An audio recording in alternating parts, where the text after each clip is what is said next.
ये तस्वीरें रूस के मुख्य राजमार्गों की हैं, लेकिन यहाँ जो आप देख रहे हैं वह कोई साधारण यातायात जाम नहीं है। यह वह क्षण है जब सेंट पीटर्सबर्ग से मॉस्को तक फैले एक साम्राज्य की आर्थिक परिसंचरण व्यवस्था ठप पड़ गई थी। मीलों तक फैली ट्रकों की ये कतारें किसी दुर्घटना या सड़क निर्माण कार्य के कारण नहीं लगी थीं। यह क्रेमलिन द्वारा स्वयं उत्पन्न की गई एक स्वप्रदत्त आपदा की तस्वीर है। और सबसे बुरी बात यह है कि ट्रकों के लिए डीजल ईंधन की बिक्री पर 200 लीटर की सीमा तय कर दी गई है।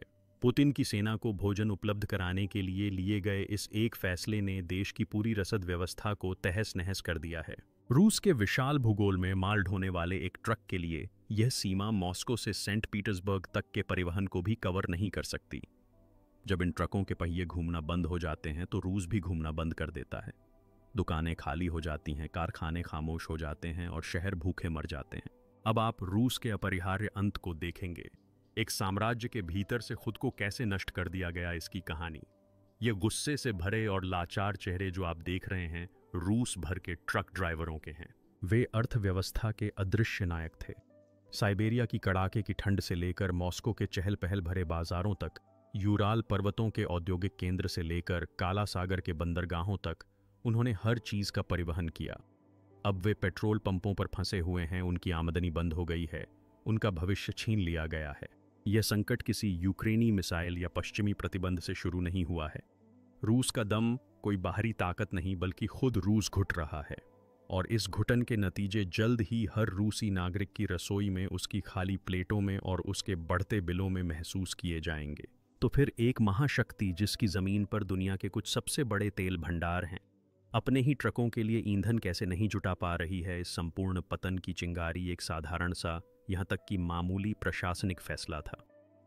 युद्ध की छाया में रूस की सबसे बड़ी सरकारी तेल कंपनी रोसनेफ्ट ने घोषणा की कि वह देश के सभी पेट्रोल पंपों पर ट्रकों के लिए डीजल ईंधन की बिक्री पर 200 लीटर की सीमा लगा रही है।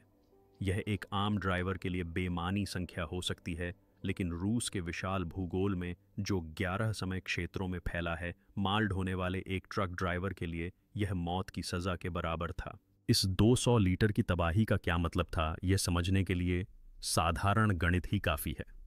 कामाज 5490 जैसा एक आधुनिक लंबी दूरी का ट्रक एक फुल टैंक पर लगभग 3000 किलोमीटर की यात्रा कर सकता है।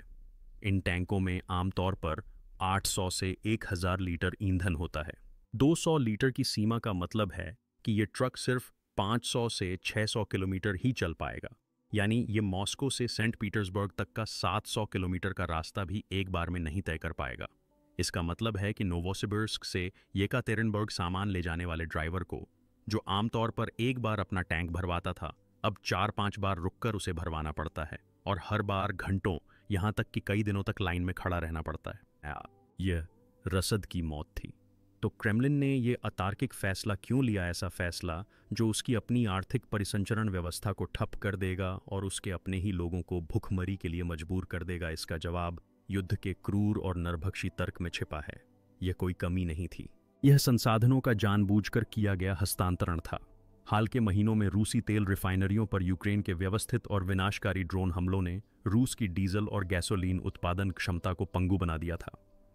इन कार्रवाइयों के परिणाम स्वरूप रूस की कुल रिफाइनिंग क्षमता का लगभग 40% या तो पूरी तरह से बंद हो गया या मरम्मत के लायक नहीं रह गया, जिसके लिए लंबी मरम्मत की आवश्यकता थी। उत्पादन में इस भारी गिरावट ने क्रेमलिन को एक मुश्किल फैसला लेने पर मजबूर कर दिया। क्या वे बचे हुए सीमित डीजल ईंधन का इस्तेमाल मोर्चे पर टैंकों और बख्तरबंद गाड़ियों को चलाने के लिए करेंगे, या देश के अंदर ट्रक चलाने के लिए पुतिन ने युद्ध का रास्ता चुना? नागरिक अर्थव्यवस्था के लिए ईंधन सचमुच सेना द्वारा चुरा लिया गया। डीजल की हर बूंद प्राथमिकता वाले सैन्य काफिलों, अग्रिम पंक्ति के T-90 टैंकों, BMP, बख्तरबंद वाहनों और ग्रैड रॉकेट सिस्टम ले जाने वाले ट्रकों के अतिरिक्त इंजनों में भेजी जा रही थी। जनता की रोटी ढोने वाला एक ट्रक ड्राइवर दिमित्री खाली टैंक के साथ स्टेशन पर इंतजार करते हुए बेबस होकर अपने पास से गुजरते सैन्य ईंधन टैंकरों को देखता रहा। राज्य ने अपनी जनता के बजाय अपनी सेना को चुना था। इस फैसले का तुरंत नतीजा पूरी तरह से अराजकता के रूप में सामने आया। हजारों ट्रक ड्राइवर 200 लीटर की सीमा का सामना करते हुए घबरा गए और उन स्टेशनों की ओर दौड़ पड़े जहां यह सीमा लागू नहीं थी, खासकर गजप्रोम। हालांकि इन स्टेशनों का बुनियादी ढांचा इतनी बड़ी मांग को संभालने के लिए डिज़ाइन नहीं किया गया था। कुछ ही घंटों में डिपो खाली हो गए। स्टेशनों की ओर जाने वाली सड़कें ट्रकों की किलोमीटर लंबी कतारों से पूरी तरह अवरुद्ध हो गईं। कुछ ही घंटों में रूस की मुख्य परिवहन धमनियां जैसे M4, M5 और M7 विशाल ट्रक पार्किंग स्थलों में बदल गईं। व्यवस्था अपने ही बोझ तले तुरंत चरमरा गई। ड्राइवरों के बीच झगड़े शुरू हो गए। स्थानीय निवासियों ने सड़कें बंद करने का विरोध किया और पुलिस स्थिति को नियंत्रित करने में असमर्थ रही। लेकिन इस अराजकता को बढ़ावा देने वाले कारक यहीं तक सीमित नहीं थे। परिवहन क्षेत्र, जो पहले से ही आंतरिक रूप से ईंधन की समस्या से जूझ रहा था, को बाहर से एक और झटका लगा। पश्चिमी प्रतिबंध रूस के परिवहन क्षेत्र को सीधे निशाना बनाने वाली मिसाइलों से कहीं ज्यादा प्रभावी साबित हुए। रूस के ट्रक बेड़े में 60% से ज्यादा वोल्वो, स्कैनिया और मैन जैसे यूरोपीय ब्रांड शामिल हैं, जिन पर प्रतिबंधों के कारण अब देश में प्रवेश पर प्रतिबंध लगा दिया गया है। यह विशाल बेड़ा रखरखाव और मरम्मत के लिए पश्चिमी देशों में बने स्पेयर पार्ट्स पर निर्भर था। प्रतिबंधों ने इस जीवन रेखा को ही काट दिया। रूस चीन से आने वाले स्पेयर पार्ट्स पर निर्भर था, लेकिन यह चीन के साथ विश्वासघात साबित हुआ। चीनी पार्ट्स की घटिया क्वालिटी और रूसी वाहनों के साथ उनकी असंगति के कारण ब्रेकडाउन बढ़ गए और बेड़े का पतन तेज हो गया। एक रूसी ट्रक ड्राइवर के लिए सबसे बड़ा डर अब सड़कें नहीं, बल्कि ट्रक खराब होने पर उसकी मरम्मत के लिए पार्ट्स न मिल पाना है। पश्चिमी टायर कंपनियों के रूसी बाजार से हटने के साथ ही देश भर में ट्रक टायरों की कमी शुरू हो गई। रूस अपने दम पर उच्च गुणवत्ता वाले ट्रक टायर नहीं बना सकता। इस स्थिति ने न केवल रसद, बल्कि कृषि और निर्माण जैसे क्षेत्रों को भी ठप्प कर दिया है। मीलों लंबी ट्रकों की कतारों की हवाई तस्वीरें इस लाचारी का ठोस सबूत थीं। पार्कों में छोड़े गए टायर उतारकर ब्लॉकों पर खड़े सैकड़ों ट्रकों से पता चलता था कि रूसी अर्थव्यवस्था ट्रकों के कब्रिस्तान में तब्दील हो चुकी थी। न कोई पुर्जा, न कोई हलचल। यह गतिहीनता सिर्फ एक आर्थिक समस्या नहीं है, यह एक सामाजिक आपदा भी है जो युद्ध को हर रूसी नागरिक के घर तक पहुंचा रही है, यानी सुपरमार्केट की खाली अलमारियां और बढ़ता सामाजिक आक्रोश। जब एक ट्रक के पहिए रुकते हैं तो एक साम्राज्य के पहिए भी रुक जाते हैं। रूस के विशाल भूगोल में ट्रक सिर्फ परिवहन का साधन नहीं, बल्कि सभ्यता का एक हिस्सा है। यह संकट इस बात का एक आदर्श उदाहरण है कि कैसे क्रेमलिन के एक फैसले ने पूरे देश को गर्त में धकेल दिया है। अब आइए इस आपदा की परतों पर एक एक करके गौर करें और देखें कि इसने पूरे समाज को कैसे प्रभावित किया है। पहला और सबसे स्पष्ट परिणाम था पूरी तरह से रसद व्यवस्था का ठप हो जाना। रूस कोई ऐसा देश नहीं है जिसके पास उन्नत ई-कॉमर्स नेटवर्क या हर कोने तक पहुंचने वाला व्यापक रेल संपर्क हो। यह एक ऐसा महाद्वीप है जो अभी भी 20वीं सदी की रसद व्यवस्था के अनुसार काम कर रहा है। 70% से ज्यादा उपभोक्ता वस्तुएं, खाद्यान्न, दवाइयां और औद्योगिक कच्चे माल की ढुलाई यहां दिख रहे ट्रकों से होती है। हालांकि रेलवे का इस्तेमाल आमतौर पर कच्चे तेल, कोयले और सैन्य उपकरणों जैसे बड़े माल के लिए किया जाता है, लेकिन देश की रक्त वाहिकाओं में बहने वाला जीवन रक्त हमेशा से ट्रकों के टैंकों में भरा डीजल रहा है। ईंधन की सीमा तय करने के इस फैसले से ये सभी रक्त वाहिकाएं एक साथ जाम हो गईं है। इस संकट ने देश के आपूर्ति नेटवर्क को पूरी तरह से ध्वस्त कर दिया, न केवल कुछ मुख्य सड़कों को, बल्कि साइबेरिया की बर्फीली जमीन से लेकर काकेशस के पहाड़ी गांवों तक। तो इस रसद व्यवस्था की कमी का एक आम रूसी नागरिक के जीवन पर क्या असर पड़ेगा, इसका जवाब जल्द ही मॉस्को और सेंट पीटर्सबर्ग के सुपरमार्केट की अलमारियों पर दिखाई देगा। पेट्रोल पंप पर ट्रक के इंतजार में बिताए हर अतिरिक्त दिन का मतलब है 24 से 48 घंटे बाद सुपरमार्केट की एक खाली शेल्फ।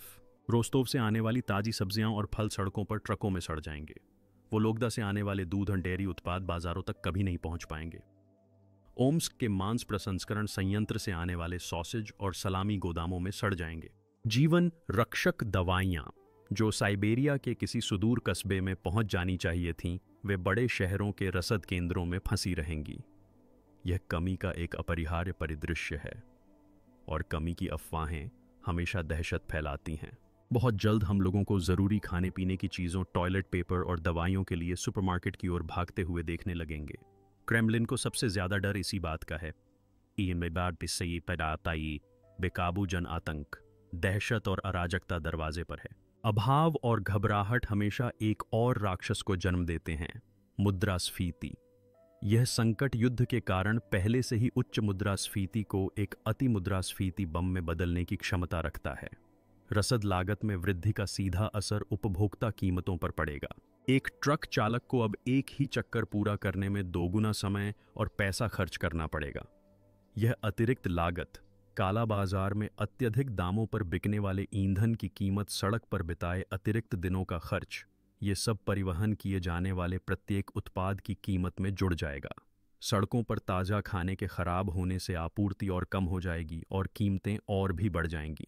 विश्लेषकों का अनुमान है कि इस रसद संकट के कारण कुछ ही हफ्तों में बुनियादी खाद्य पदार्थों और ज़रूरी वस्तुओं की कीमतों में 30-50% की वृद्धि हो सकती है।